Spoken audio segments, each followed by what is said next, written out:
Merci Mohamed, beaucoup de suspense. Merci beaucoup. Alors, chers amis,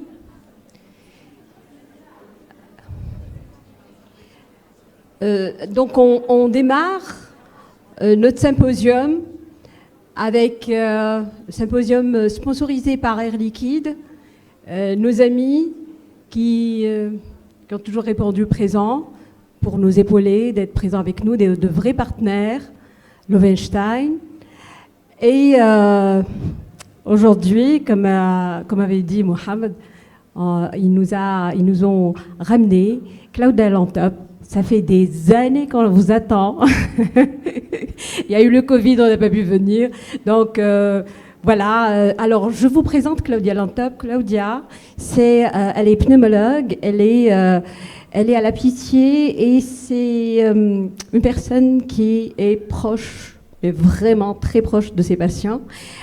C'est son dada, c'est ce qu'elle fait au quotidien. Elle assure et elle a assuré et elle continuera, j'espère, à assurer des formations aussi bien en France qu'en dehors, dans le monde entier, partout. Hein, tous les continents, je peux le dire, hein, c'est bon. Voilà, donc Claudia aujourd'hui va partager avec nous son expérience auprès des neuromusculaires. Vous savez tous que les neuromusculaires posent problème dans notre pays. La prise en charge n'est pas la même, les moyens ne sont pas les mêmes. Et donc Claudia, qui a une double casquette, qui sait ce que c'est un pays, on va dire en développement, et qui essaie de gérer ses patients au mieux. Et je vous invite à nous faire rêver. Oh, ben, avec plaisir. Merci beaucoup pour ces mots. Je suis très contente, c'est la première fois que je suis ici en Tunisie. J'espère que ça ne sera pas la dernière. Alors, pour commencer, moi je suis très curieuse de savoir, de vous poser une question. Parce qu'à la fin, c'est vous qui allez poser des questions. Mais j'aime bien commencer avec des questions. Alors, qui parmi vous, on a deux patients. Le patient, c'est des patients fictifs, le patient A et le patient B. Le patient A, c'est un patient neuromusculaire, peu importe la maladie neuromusculaire. Il n'est pas du tout symptomatique, mais si on fait les examens, les épreuves du sommeil, les épreuves des fonctions respiratoires, ils sont pathologiques. Patient A. Patient B, d'accord ? Il n'est pas du tout symptomatique, mais les épreuves sont pathologiques. Patient B, il est très symptomatique, mais les épreuves sont complètement normales. Alors, je voudrais vous poser la question, qui ventile, ventilation non invasive, de niveau de pression, le patient A. Le patient A, je répète, il est très symptomatique, mais toutes les épreuves sont normales. Qui les ventile ? Pardon, je me suis trompée. Donc on revient. Un patient qui est symptomatique, on a ici, non, le patient symptomatique, mais que les épreuves sont normales, les patients asymptomatiques avec les épreuves pathologiques. Qui ventile le A ? Levez la main, je veux juste... Voilà. Qui ventile le B ? Qui ventile les deux ? Ah, voilà. Bon, mais très bien. C'est ça, ça va être ça la conclusion. Je commence pour la fin et comme ça, on va être plus attentif. Donc, le plan pour cette présentation, c'est savoir pourquoi c'est important d'initier, pourquoi ce patient A ou ce patient B, ils vont se bénéficier, dans quel sens ils vont se bénéficier de cette ventilation, quelle est la évidence en 2025 de ça, est-ce que c'est toujours clair qu'il faut ventiler ces patients ou pas, quand il faut les ventiler, quels patients il faut ventiler, et après, comment il faut le faire, non ? J'entendais tout à l'heure, oui, la ventilation, c'est difficile, mettre en place une ventilation, c'est difficile. Mon message, c'est ça peut être facile. Je ne dis pas c'est difficile, je n'aime pas ces mots-là, mais ça peut être facile avec des pas vraiment très clairs. Comment on adapte ces réglages et finalement les conclusions. Allons-y. Petit rappel physiopathologique très rapide. On sait bien que ces patients neuromusculaires ont une diminution des forces musculaires par définition. L'adaptation va être une légère augmentation de la commande centrale, c'est-à-dire qu'ils vont être un peu tachypnéiques, mais cela ne suffit pas à toute la charge qu'ils sont. Si on voit un peu plus en détail, ça c'est la physiopathologie appliquée. On a une diminution des forces des muscles inspiratoires avec une diminution de la capacité vitale, une diminution de la distensibilité thoracique pulmonaire, d'autant plus qu'il y a une kyphoscoliose. D'un autre côté, ce patient, il essaye de compenser avec une tachypnée. Cette augmentation de la fréquence respiratoire a comme conséquence une diminution du flux sanguin musculaire. Tout cela augmente la charge du travail respiratoire qui finit par une fatigue musculaire et finalement une insuffisance respiratoire hypercapnique. Alors, les points d'intervention, kiné motrice, chirurgie des colonnes parfois, mais on va se concentrer sur ces derniers points, c'est l'assistance respiratoire. Mais il ne faut pas oublier les autres pas dont je ne veux pas parler. D'un autre côté, on a la diminution des muscles expiratoires avec une toux inefficace comme conséquence des atelectasies. Si le patient il a en plus une attente bulbaire, il peut avoir des inhalations, troubles ventilation, perfusion et finalement une insuffisance respiratoire hypoxémique. Les points d'intervention, orthophonie pour les troubles bulbaires et assistance à la toux pour les toux inefficaces. Bien évidemment, ces deux groupes musculaires sont diminués en certaines mesures en fonction de la pathologie. Les mécanismes sont communs, mais des expressions sont différentes en fonction de chaque pathologie. Comme les patients avec une maladie de Duchenne, par exemple, sont souvent une diminution de la force des muscles inspiratoires, comme le diaphragme, que c'est le muscle le plus important, les muscles expiratoires, et en fonction de la pathologie, on peut avoir, par exemple, des altérations des voies aériennes supérieures, comme dans le cas de la myotonie de Steiner, qui est d'ailleurs très fréquent. Autre chose à prendre en compte, c'est l'évolution. Ce n'est pas la même chose avoir un patient, et c'est là dans l'évolution, comme on la voit. Clairement ici, ça peut aller très vite. On parle des mois, voire en moyenne 200 après l'initiation de la ventilation non invasive, que parler d'un patient avec des séquelles de polio ou avec un patient avec une maladie de Duchenne. Qu'est-ce qu'on peut trouver actuellement en 2025 dans l'évidence? La VNI est-elle toujours efficace dans les maladies neuromusculaires? Eh bien, ça a été prouvé depuis des années, fin des années 90, 2000, où on a constaté que les patients avec une myopathie de Duchenne, ceux qui toléraient la ventilation versus les patients qui ne toléraient pas la ventilation, il y avait une amélioration de la survie et de la qualité de vie. Pareil pour les patients ESELA.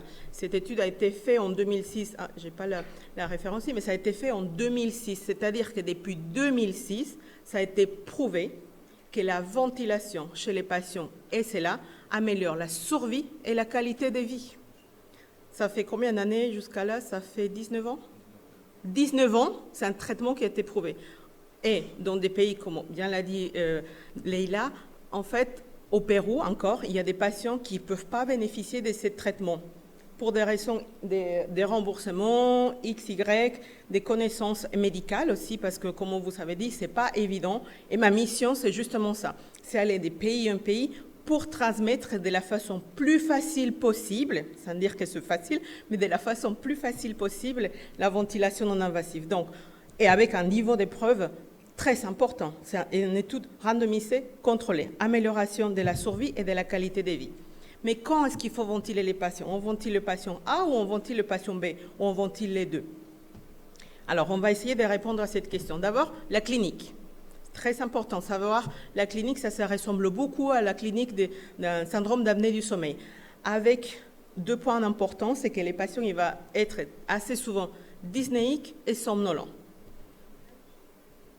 Et en plus, on va voir une activation des muscles accessoires. J'espère que on arrive à le voir. Ça, c'est une patiente et c'est là, avec une activation des muscles accessoires, même en position semi-couchée. Et des respirations abdominales paradoxales quand il y a une dysfonction diaphragmatique très importante. En 2006, en cette étude, ils ont essayé de voir quels sont les critères plus fréquents des indications de VNI chez les patients neuromusculaires. Je vous ai souligné en rouge les symptômes, c'est la somnolence, le plus fréquent, les critères d'initiation de la ventilation, la dyspnée, troubles du sommeil, gasométrie diurne, ça c'était en 2006. Donc, ça veut dire qu'il faut surveiller nos patients pour savoir en quel moment ils ont besoin de la ventilation non invasive. Et pour ceci, il faut faire des évaluations fonctionnelles respiratoires, comme la capacité vitale, qui va nous donner comme information une évaluation de la maladie, la pression inspiratoire, les SNP, les DEP à la toux, le même DEP qu'on utilise pour l'asthme. On peut faire tout sur le patient et en fonction du chiffre qu'il fait, on peut mettre en place des traitements d'aide à la toux. Et la mesure d'oxygène ou de CO2 pour évaluer des échanges gazeux. Et c'est ça qui est important. En fait, avec les épreuves de fonction respiratoire, on arrive à trouver des cut-offs. Même, par exemple, pour la CVF, si le patient a moins de 80%, c'est-à-dire, avant on disait moins de 50%, il faut les ventiler. Maintenant, ces cut-offs, on l'a mis un peu plus haut. Ça veut dire que si le patient a des symptômes, même avec 80%, autour des 80% des CVF, on peut déjà initier la ventilation. Ça, c'est une nouvelle. Il ne faut pas attendre, oui, le patient est symptomatique, oui, mais la CV, elle est encore à 60. Non, si le patient est symptomatique et la CV est inférieure à 80%, ça, c'est le premier grand message important. C'est publié en CHES 2023. C'est un chute de la CV en position assise versus position couchée supérieure à 20%, c'est un autre critère. Diminution de la PI max, de la PE max ou de l'ESNIP, c'est un autre critère. Je vous montrerai un algorithme qui va résumer tout ça. Comme ça, vous pouvez prendre des photos. Donc, il faut savoir que la CV va évoluer de façon différente en fonction des pathologies. Encore une fois, ce n'est pas la même chose. La dégradation d'un patient, et c'est là les déclins, comme on voit, qui est autour de 4% par mois, qui est 4% par an chez les patients douchés. Donc, à prendre en compte. La gazométrie artérielle, elle est tardive chez les patients neuromusculaires. On dit on ventile un patient qui hypoventile, mais chez les neuromusculaires, si on attend à avoir les gaz du sang du matin, on peut déjà arriver un peu trop tard. Donc, c'est important de faire une surveillance. Les SNP tests, il a une bonne corrélation avec les gaz du sang. C'est-à-dire, si j'ai un patient qui a un SNP test ici qui est supérieur à 60% de la théorique, il n'y a pas de patients ici qui sont hypercapniques. Donc, si je ne veux pas faire des gaz du sang à tous mes patients, avec un SNF test, je ne sais pas si vous avez accès à un SNF test, voilà, vous pouvez faire un SNF test. Si j'ai plus de 60%, je suis un peu plus rassurée dans ce sens. Une autre chose, c'est l'oxymétrie nocturne. Plus accessible pour la surveillance, c'est un bon outil pour évaluer, surtout quand il y a les bicarbonates qui sont un peu plus élevés. Les cut-offs, pour tous les patients neuromusculaires, c'est 10%. Pour les patients SLA, on est un peu plus restrictif, c'est 5%. La capnographie nocturne, il y a moins de consensus, il y a différentes cut-offs. On accepte une PTCO nocturne moyenne supérieure à 50 mm de mercure, en tout cas en France, mais encore une fois, l'accès n'est pas facile pour tous nos patients et surtout dans différents pays. La polysomnographie, je ne sais pas si ici en Tunisie c'est un critère, mais par exemple en Amérique latine, pour mettre en place une ventilation, ils demandent une polysomnographie. J'espère qu'ici ce n'est pas le cas. Non, ok, ben très bien. Parce que la polysomnographie n'est pas spécifique pour déterminer une hypoventilation. On peut trouver des signes qui nous font penser qu'il y a une hypoventilation, comme la diminution des mouvements thoraco-abdominal, une désaturation avec signe d'hypoventilation. On peut avoir cette hypothèse, mais il n'y a rien de spécifique. Surtout selon la ASM, la polysomnographie est indiquée chez les patients atteints de maladies neuromusculaires et des symptômes liés à une autre pathologie du sommeil, avec une suspicion d'une autre pathologie du sommeil. Mesure du DEP à la toux. La toux, elle est efficace quand on a une DEP supérieure à 270 litres par minute. Si c'est inférieur, il faut indiquer une assistance à la toux. Et ça résume ce que je vous ai dit tout à l'heure, ça résume les indications. J'ai fait pareil en français, mais je voulais que vous ayez la référence. Ça, c'était publié en 2018 et en 2023, on vient à dire la même chose. On ventile un patient qui a des symptômes, des signes d'hypoventilation, plus un des critères suivants, c'est-à-dire il est hypercapnique, il désature, il a une CV diminuée, mais même s'il n'a pas de symptômes, comme on voit dans cette ligne-là, s'il n'a pas de symptômes, CV...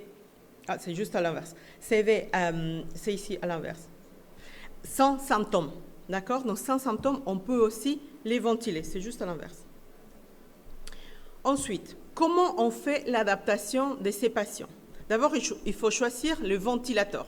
En France, selon la HAS, on a 3 niveaux de ventilation, niveau 1, niveau 2 et niveau 3. On a juste à côté les ventilateurs, si après vous voulez prendre connaissance.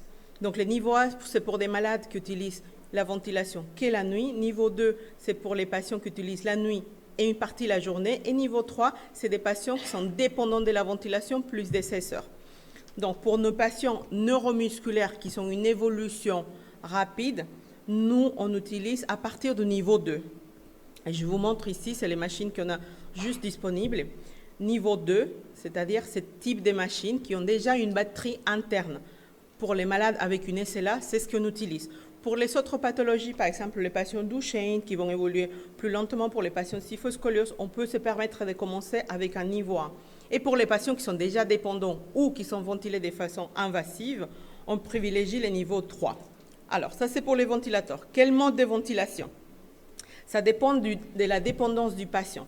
La plupart des patients qui sont ventilés en ventilation non invasive utilisent un mode barométrique, comme on le voit ici. Très peu, le mode hybride, il est très peu utilisé, voire presque jamais, non. Et les patients qui sont ventilés en mode invasive, ils sont ventilés ici par un mode volumétrique. Alors, comment on adapte les réglages? On va adapter les réglages selon les pathologies, parce que c'est assez souvent associé les maladies neuromusculaires avec des kyphoscoliosis. Je vous ai montré ici les points où il y a une attente pour ce type de patients. Par exemple, les patients neuromusculaires, ils vont avoir une commande AVC. Merci, pardon. Pour la compliance, il va être très diminué chez les patients avec une kyphoscoliose, ça va être normal chez les patients neuromusculaires. Et les voies aériennes, ils vont être normales, ainsi que les parenchymes. Et en fonction de ça, voici les réglages qu'il faut adapter en fonction du patient. Ça, c'est les conseils du GAVO2, du groupe d'assistance ventilatoire de la SPLF, et il faut les adapter en fonction de chaque patient. Donc, il faut commencer avec des 7 ou avoir un objectif d'aide entre 10 à 12 de pression de support pour les patients neuromusculaires. S'il y a un problème pariétal, entre 14 et 20. Et la PEP, il faut l'adapter en fonction des cas. Il y aura des patients neuromusculaires comme les patients Steiner qui fréquemment ils ont des obstructions des voies aériennes supérieures. Il y a d'autres patients qui ne vont pas avoir des problèmes là-dessus. Le choix de l'interface, 3 choses importantes. Efficacité, sécurité et confort. Et il faut s'adapter aussi à l'évolution du handicap du patient.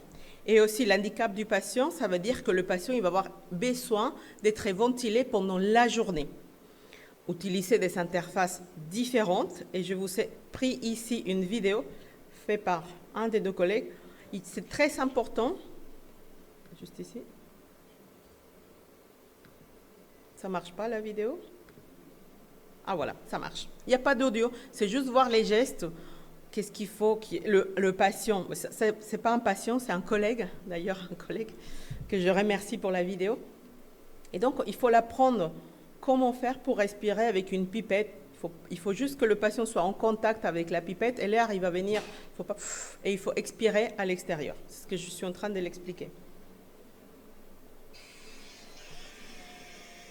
Ah, ça, c'est pas mon audio. Hein.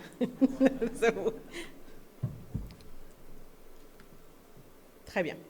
Ensuite, ventilation invasive. Quelles sont les indications de la ventilation invasive? Bien qu'on parle de la ventilation non invasive, je voulais toucher quelques mots pour savoir qu'est-ce qu'on fait après. On l'utilise en cas d'échec de la ventilation non invasive quand le patient utilise déjà 24 heures sur 24. Quand il y a un échec à l'assistance à la toux, qu'il y a des symptômes bulbaires très sévères avec obstruction des voies aériennes qui ne sont pas possibles d'être traités avec la ventilation non invasive, problème de déglutition et échec de l'extubation. C'est clair que la trachéotomie, nous, on la laisse en 2e intention. Les premières intentions, c'est la ventilation non invasive et en 2e intention, la ventilation invasive par trachéotomie.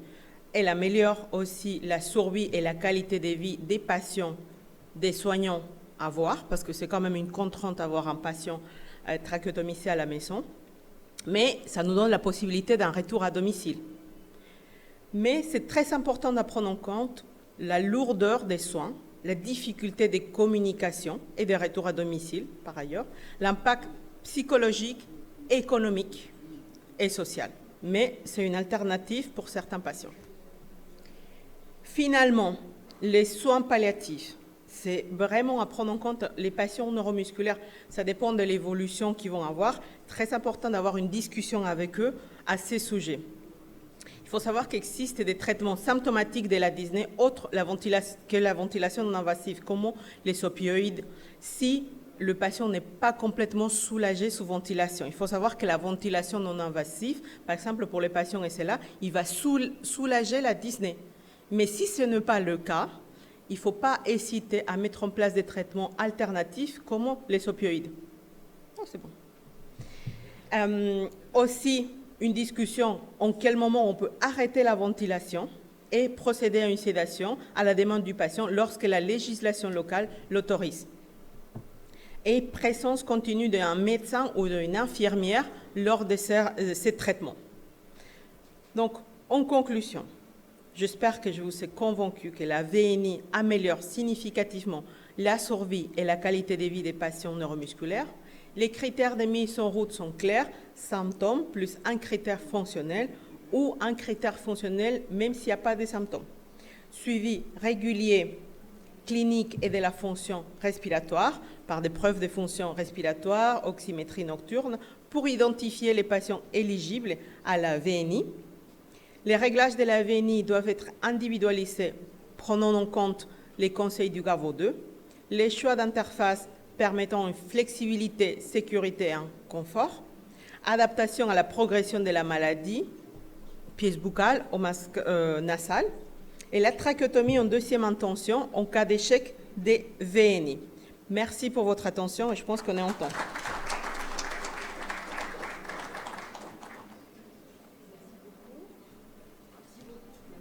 Si j'arrive à... Voilà, très bien. Merci beaucoup pour cette très belle présentation et qui a le mérite d'être pratique, on va dire. Est-ce qu'il y a des questions dans la salle, docteur Sonia Maalj, qui est particulièrement, on va dire, qui s'occupe particulièrement des myopathes en Tunisie. Elle est très active et je pense que c'est elle qui s'occupe le plus. Enfin, je ne sais pas si je peux me permettre. Avec Basma, je suis désolée. Voilà. Voilà. Merci, Dr Gharbi. Merci pour cette belle exposé. En fait, ma question par rapport à un paramètre qu'on utilise, nous, en Tunisie, moi, personnellement, c'est pour évaluer ces malades neuromusculaires, c'est la variation de la capacité vitale en position assise et couchée. Le SNP, ce n'est pas disponible partout en Tunisie, ni les pays max, les PE max. Donc, là, la capacité vitale en position assise et couchée, on peut le faire facilement dans tous les laboratoires d'exploration fonctionnelle. Et c'est un paramètre qui a été rapporté dans les recommandations, surtout en termes d'essais-là. Mais en pratique, dans votre pratique, est-ce que dans les autres maladies neuromusculaires, vous utilisez? Moi, personnellement, je l'utilise, mais je ne sais pas pour vous comment vous faites. Oui, exactement. Selon la recommandation du CHES du 2023, il inclut la CV assis couché, c'est-à-dire la différence plus de 20%, comme un des critères à prendre en compte pour initier la ventilation non invasive. Donc oui, on l'utilise. Alors maintenant, il y a des contraintes aussi. C'est-à-dire qu'il faut avoir l'espace pour allonger les malades, il faut le faire, mais vraiment avec un espiromètre simple, comme c'est un comparatif en fait, à condition que ce ne soit pas un patient bulbaire, parce que si c'est un patient bulbaire, c'est plus difficile à l'exécution de la manœuvre, mais sinon, on le fait régulièrement, oui. C'est un critère qu'on utilise. Ouais, merci. Oui. Docteur Chir, j'ai pas de... Ah, c'est... Merci, madame. Bon, j'ai une question. Il y a beaucoup de malades neuromusculaires qui étaient à la longue trachéotomisés par les réanimateurs. Ils sont trachéotomisés. D'accord? Est-ce qu'il faut garder cette trachéotomie et le faire passer donc sous VNI ou bien garder la trachéotomie? Ok, c'est une bonne question parce que je pense que vous parlez des patients qui, pour une raison quelconque, ils sont passés en aigu, ils passent en soins en continu, en réanimation, ils sortent avec une trachéotomie parce que c'est plus simple, il n'y a pas de réanimateur ici, non? Et c'est plus simple pour les réanimateurs de gérer ces patients-là. Après, qu'est-ce qu'il faut faire? Il En fait, il faut individualiser. Si le patient, avant cet épisode aigu, il y avait des épreuves fonctionnelles qui étaient plus ou moins correctes, avec une CV supérieure à 50%, il était dans un état qui n'était pas très détérioré, je pense que ça vaut la peine de tenter. Alors, je peux rentrer dans les détails de comment faire pour décanuler ces patients, mais ce n'est pas le sujet. Mais je peux vous dire 2-3 mots où on peut discuter après. Donc, il faut faire l'essai de tenter, mais ça prend du temps et ça peut donner une possibilité. Ce n'est pas tout à fait sûr, mais si c'est une maladie qui évolue pas rapidement, par exemple un douché, il faut essayer. S'il y avait une capacité vitale qui était bien, on a même récupéré, là j'ose dire, mais ce n'est pas tout, hein. Avec 25-30% des CV avant l'hospitalisation, il sort avec une traque et on a réussi à la décanuler. Donc, ce n'est pas de tous les cas, il ne faut pas que ça reste, mais c'est possible. Mais par exemple, pour les patients SLA qui évoluent plus rapidement, c'est plus difficile à décanuler après. Merci beaucoup. Une question rapide. À votre avis, quand est-ce qu'il faut surveiller? Quel est le rythme de la surveillance de ces patients-là sous VNI? Très bien, une bonne question. Ça dépend du rythme de la progression de la maladie. Comme j'ai montré la courbe des progressions en fonction de chaque maladie, par exemple les patients neuromusculaires, SLA, on les suit tous les 3 mois. Les patients Duchenne, si on voit qu'il y a une instabilité, tous les 6 mois, voire tous les 100. Ça dépend de la pathologie des bases et de l'évolution du malade. Si on voit que le patient a eu un déclin, par exemple, parce qu'il a été hospitalisé, on rapproche les suivis. Sinon, c'est en fonction de ça. Merci beaucoup, Claudia. Moi, une question pour l'assistance à la toux. Ah oui. Comment vous faites? Et est-ce qu'il y a un protocole particulier? Est-ce que c'est des gens qui doivent faire de l'assistance à la toux sans qu'ils soient vraiment encombrés, qu'ils fassent ça régulièrement? Je dis comme ça 2 fois par semaine. Ou faut-il inclure ça dans la prise en charge à côté de la VNI? Ok, donc ce qui est clair, c'est que si le DEP à la toux est inférieur à 270, il y a une indication de mettre un assistant à la toux. Ça, c'est clair. Comment on le fait, le protocole que nous, on a à la Pitié, c'est qu'on le fait régulièrement comme d'entretien. On le dit, si le patient le tolère, vous le faites, et plus si vous êtes encombré. Avec une thérapie plus intensive si le patient il est encombré. Il n'y a pas de limite. On a des patients qui utilisent 15 fois par jour quand ils sont encombrés. J'exagère mes mots, mais c'est pour montrer un exemple de que c'est possible de faire. Il y a d'autres patients, et ça, cette partie n'a pas été prouvée encore, qui nous disent « j'utilise régulièrement, même quand je ne suis pas encombré, j'utilise régulièrement le Cofacis tous les jours, tous les matins et les soirs. » Et on dit « si ça ne vous gêne pas et vous notez qu'il y a un bénéfice, continuez. » Mais ça n'a pas été prouvé. Très bien. Est-ce que dans vos pratiques pour l'assistance à la toux, en utilisant, pour ne pas citer Lowenstein, est-ce que vous pouvez utiliser les 20-50, je pense, pour ça? Ou est-ce que vous apprenez à vos patients à l'utiliser comme assistance à la toux? Est-ce que vous avez cette démarche ou vous dites je ne vais pas trop encombrer mon patient? En fait, comme la France, je vais répondre politiquement correct, comme la France, on a la possibilité d'avoir tout ce qu'on veut, plus ou moins. Si on a besoin d'un ventilateur, on a un ventilateur. Si on a besoin de 2, on a 2. Si on a besoin d'un assistant à la toux, on a l'assistant à la toux. Mais dans des pays, par exemple, parce que je fais aussi des formations au Pérou et je travaille beaucoup avec l'Amérique latine, effectivement, on bénéficie des machines qui sont ces doubles casquettes qui peuvent nous aider effectivement à désencombrer. C'est pas exactement un inexsufflateur, c'est juste comme une espèce de air stacking pour essayer que le patient y tousse un peu mieux. C'est le mode LIAM. Donc, je vous invite à aller dans les stands et poser des questions. Tout à fait. Moi, j'aime bien cette idée parce qu'en Tunisie, on n'a pas la possibilité d'avoir le Cofacis. Peut-être vous me corrigez si on peut. Je pense qu'on ne peut pas. Et du coup, donc peut-être qu'il faudrait faire attention, qu'on soit aidé par les machines dont disposent nos patients pour les transformer en assistance à la toux. Oui, docteur Malish. Effectivement, en Tunisie, notre problème, l'appareil peut être disponible, c'est la prise en charge qui n'est pas malheureusement reconnue par la CNAM. Mais moi, je voulais vous demander par rapport au drainage bronchique classique fait par les kinésithérapeutes. Je ne sais pas, moi personnellement, donc dès les premiers suivis de ces patients, je les éduque et je propose qu'ils soient pris en charge pour un drainage bronchique, même s'ils ne sont pas encombrés, à titre préventif. pour éviter, à cause de la non-prise en charge des accélérateurs donc de tout chez nous en Tunisie. Donc, est-ce qu'on pratique? Vous préconisez ça à titre préventif? Oui, la kinémotrice, comme je l'avais mis, c'est tout au début de la diminution des forces des muscles inspiratoires. Donc oui, c'est d'emblée, on prescrit la kinémotrice à nos patients neuromusculaires. Oui, oui. Voilà, s'il n'y a pas d'autres questions dans la salle. Je vous remercie énormément et ce ne sera pas la dernière, ça c'est certain, c'est un début. Je tiens à remercier également nos sponsors, Air Liquide et Löwenstein pour avoir permis la tenue de cette séance. Allez, on peut déjeuner, hein. On a le droit. Merci. Depuis le coup. Merci beaucoup.